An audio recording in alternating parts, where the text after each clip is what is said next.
Yes. All right. Thank you very much, Engineer Deng Lual, for giving us this opportunity to come to your office to do this interview regarding the oil production, also export interruption into the Port Sudan due to the strike.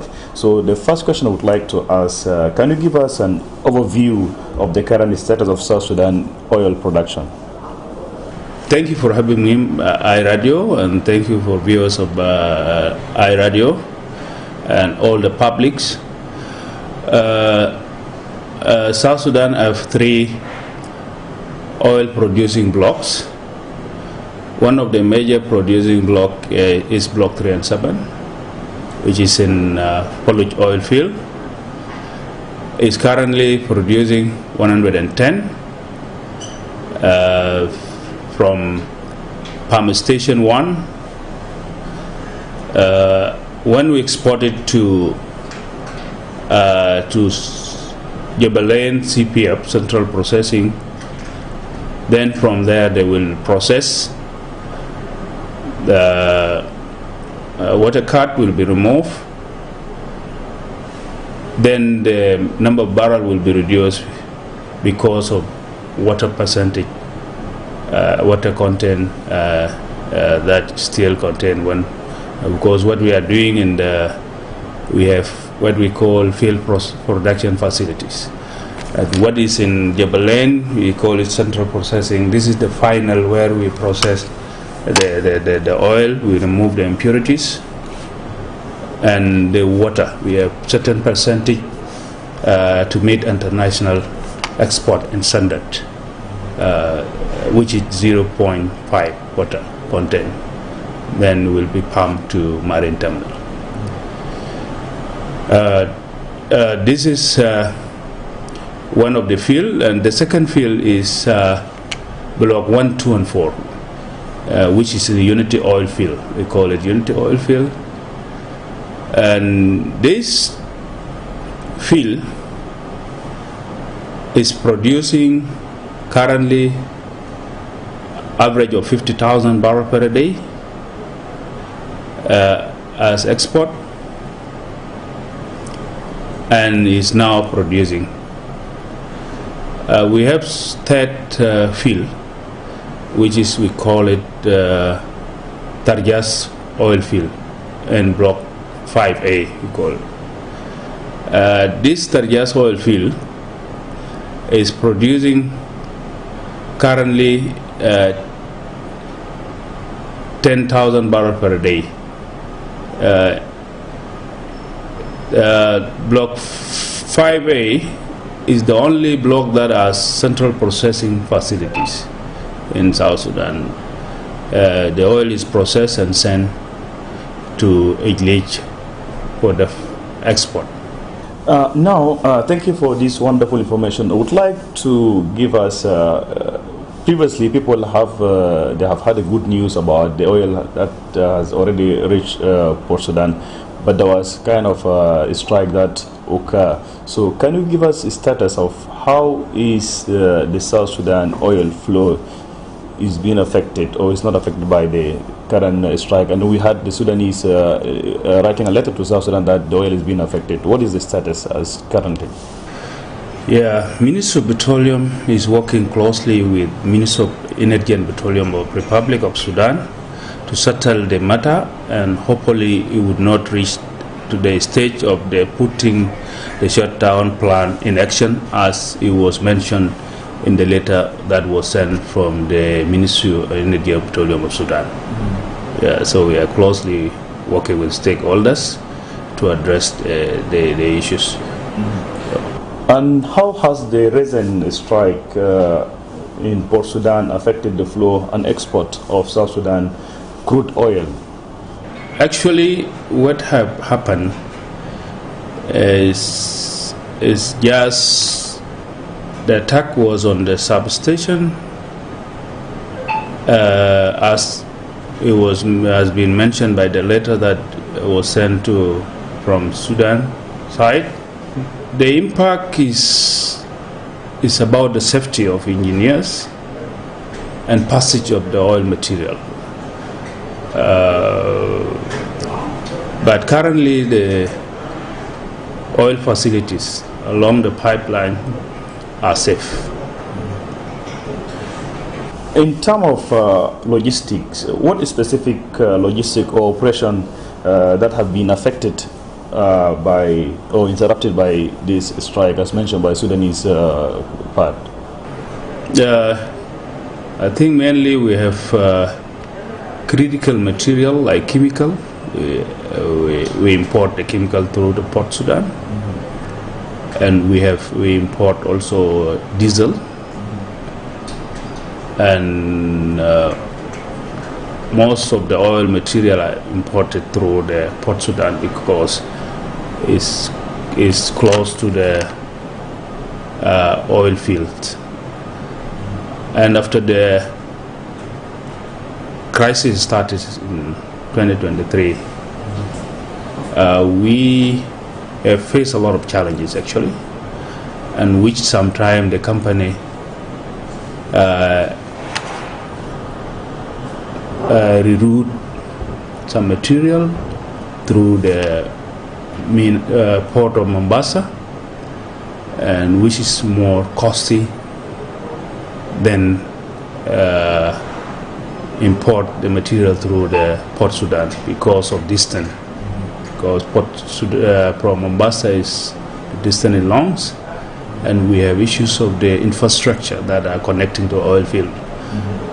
So this is our challenges. And river transportation is being used, but also there's so many checkpoints along the river, which has affected also the oil operation and has impacted on the entitlement of the government, because what the oil company does is always they take their operating costs first, which in one company, we like Depot,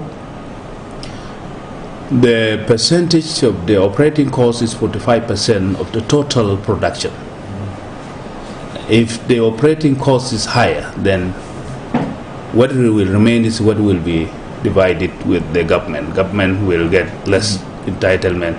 The more we have operating cost increase, the less government will get entitlement. That's why government is not getting more cargoes because of the logistic challenges caused by the crisis in Sudan. And also Sudanese are facing the same problem because they have to get some material through the South Sudan, through Port Mombasa, to take it to like Iglik. To supply Iglik, they have to go through Port Mombasa, and even they are getting diesel the same road. So these are the logistic challenges that affected the oil operation for the both countries. Okay, Honorable Engineer Deng, I would like to get back to you because last time we had a good news that the ministry, our South Sudan oil already reached Port Sudan. I would like to know how much oil is currently stranded or sorted in Port Sudan due to the interruption, and what is the estimated value of this shipment?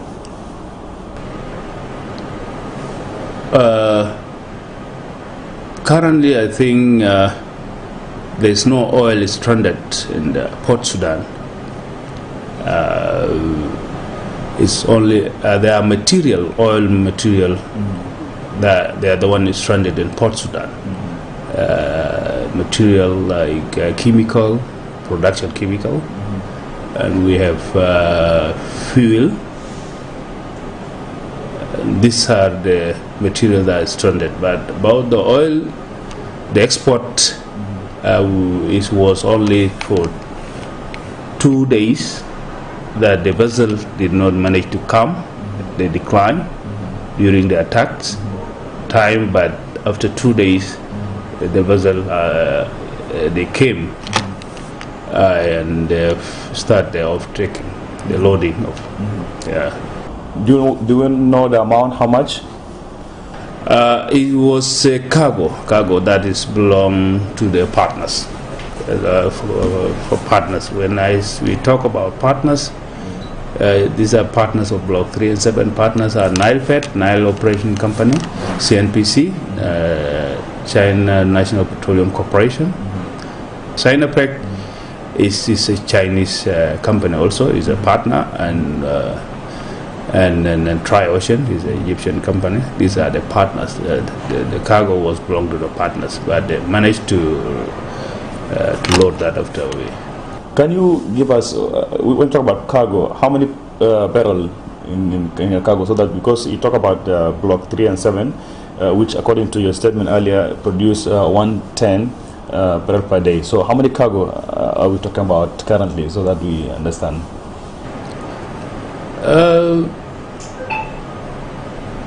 I think the first cargo was 5 cargo. The first after the resumption, we have 5 cargo. And this cargo, majority of them are going to the partners, because I talk about the operating costs. Because the partners always put their money, we call it cash call, they inject the money to extract the oil, and then after the oil come out and reach to Port Sudan, then now they will do a calculation. They will now put aside the OPEX, which we call it operating costs. Then what remain is what the partners and government will divide. So that's why the majority of the cargo will always go to the partners, because they will have operating costs and then their profit oil that we share. And maybe this question, how much are we expecting in return as a country from these 5 cargoes you mentioned that already been shipped? As I mentioned earlier, the operating cost is high, and as you are aware, the oil has been shut down, moved for 1 year, and the cost of resumption is also high. So we always give priority to partners, because they want to recover the cost and for the resumption. So the government, mainly based on entitlement, they get 1 cargo. 1 cargo is because we have there's additional cargo we have taken before shutdown.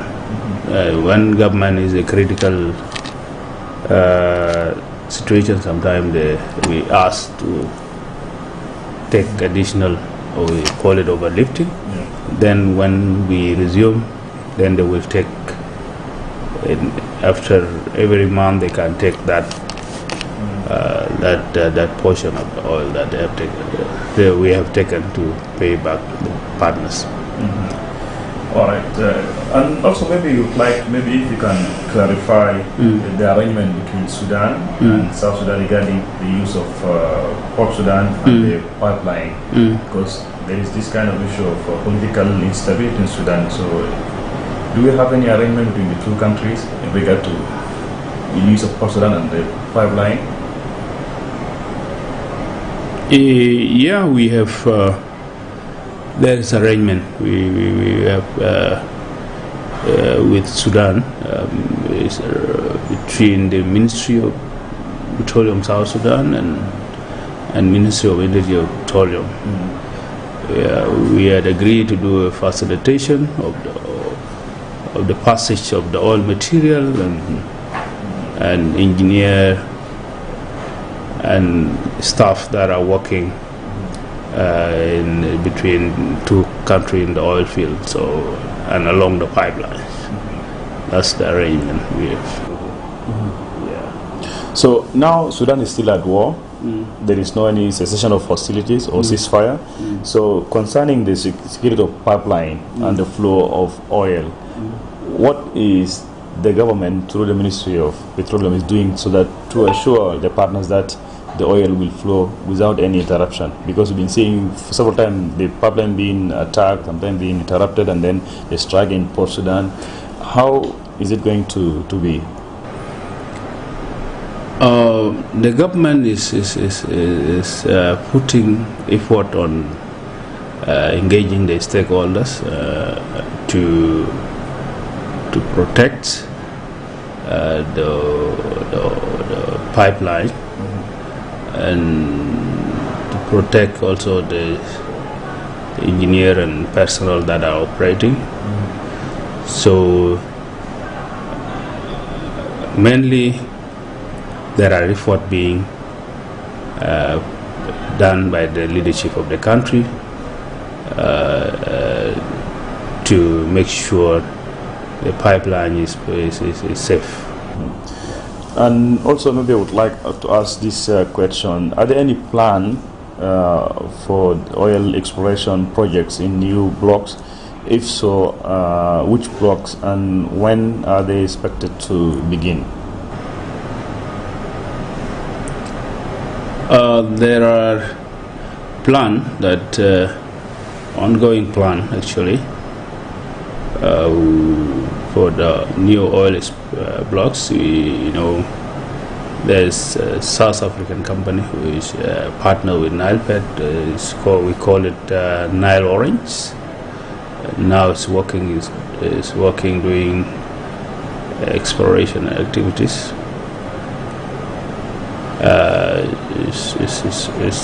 It's working, trying to, but it's not easy because of the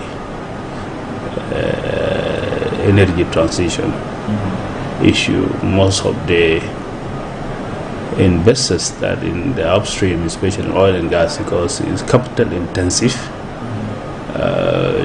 For you to invest, you have to recover your investment on return at least 30 to 35 years.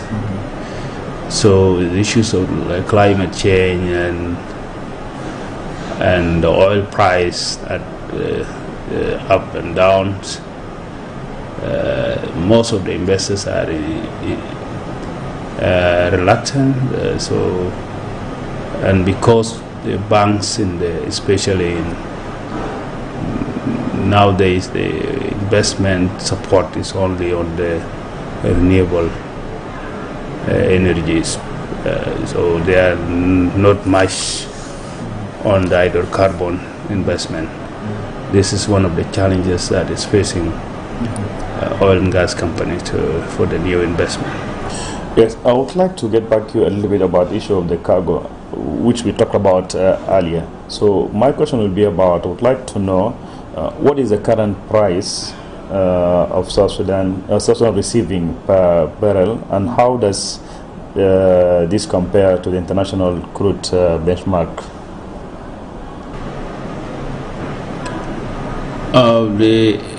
Actually, we work based on the current price. It depends, it's not the current oil price is around 56.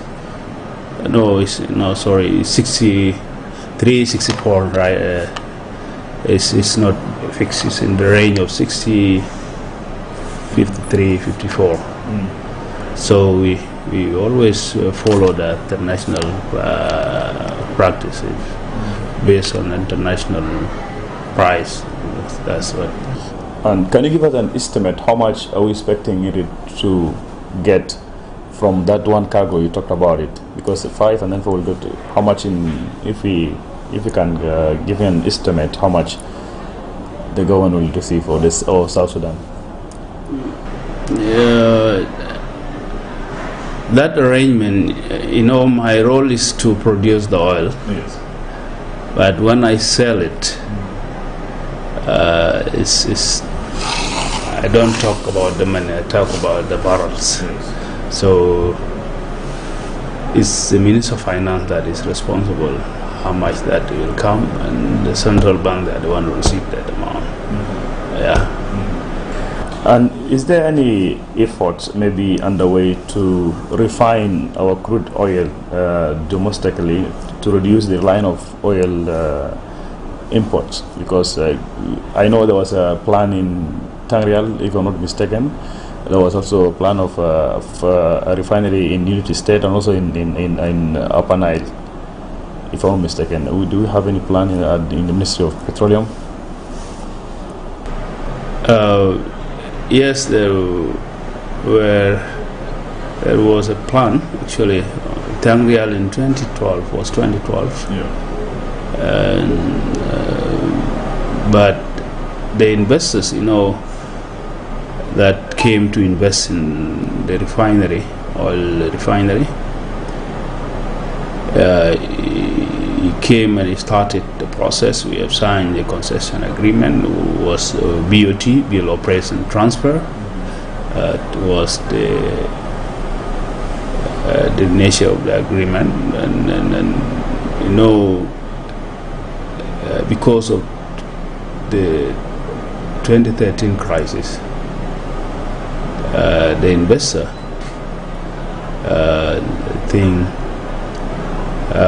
did not manage to come after this 2013 crisis, because maybe as issue of finance, because of the bank. Sometimes they always to support, most of the bank always to support, they have to assess the risk on that investment. Yeah, so the investors they did not come, but the project was business was serious, but because of 2013 the project was stopped and they did not come. This is about the Deng Lual. On the other project, there are plans that one of the companies we are engaging it now is called Aspect. It's with partnership with the refinery companies, one of the downstream companies, established by ministerial order from the cabinet, and they are working now to working on the studies, feasibility studies. Hopefully, maybe if they manage to get a funding, I think we can realize that project. So, but the investment in refinery also is capital intensive. It's not, for refinery, it's not just you putting the topping plant, the small refinery, but for you to have a viable or economical refinery, you have to have a complex refinery where you will have all the products, JD1, diesel, petrol. These are they're good for investment. So it's not easy to get. It's not less than 1 billion for you to get a bigger complex refinery. Mm-hmm. Before we wind up, I still have like 2 or 3 questions. One is in the event of prolonged disruption in Port Sudan, or let's talk about war in Sudan, what alternative export options does South Sudan have? And are there any talks underway with the neighboring countries to find alternative pipeline or maybe route for South Sudan to export the oil? Because we don't know what will happen in Sudan, because fighting is still ongoing. Actually, there are plans. One of the plans is refinery. It's one of the plan. As I mentioned earlier, there is engagement with the potential investors. The second plan is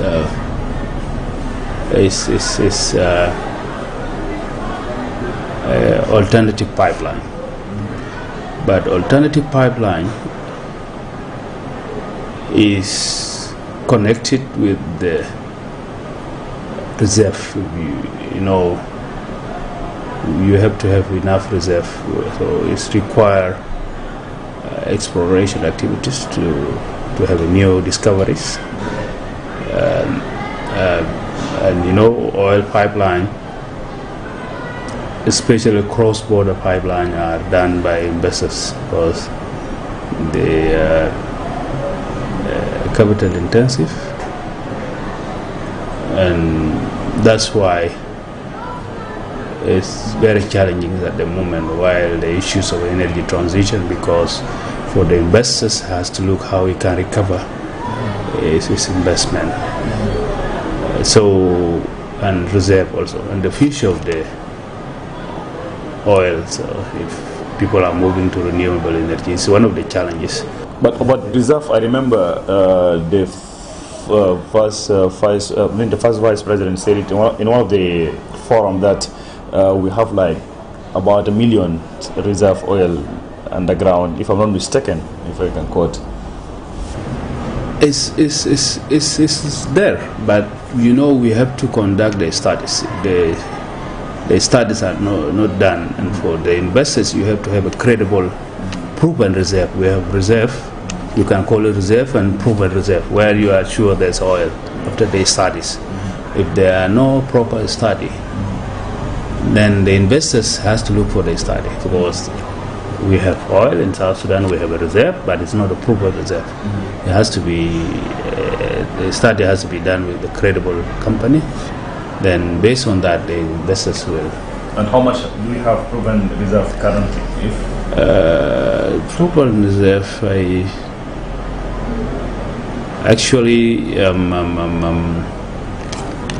I cannot give you the exact figure, because I have to revise the figures. Proven reserve.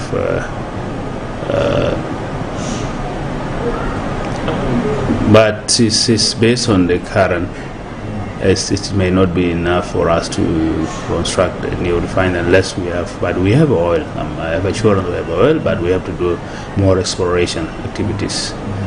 And also the issue I mentioned earlier, the issue of energy transition, where the most of investment is being moved to the energy transition because of climate change issues.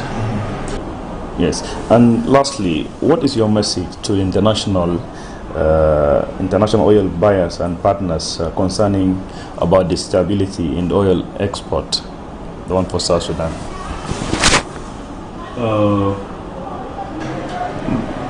My message is I want to inform international or the buyers or traders that our pipeline is safe, and we are working closely with Ministry of Energy and Petroleum to resolve the matter that are related to security along the pipelines. So there are efforts being put, but currently the assurance is our security, the pipeline is secure and safe.